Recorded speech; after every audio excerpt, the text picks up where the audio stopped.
Welcome to the in front of me Motorola Edge 30, and I'll show you how to mute ringtone on this device. So let's just first open the settings application, and after that tap on the sounds and vibration. Then here click to the not just click, just hold for a while the dot, this blue dot, and swipe it to the left side with your finger, and now ringtone is muted on our device.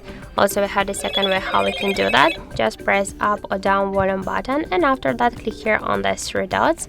Then you'll see here the same volume panels, and just to mute your device ringtone, slide to the left side the ringtone volume panel, and then just click here to down to save the changes. And that's it. So thank you for watching, and if you find this video helpful, don't forget to leave a like, comment, and to subscribe our channel.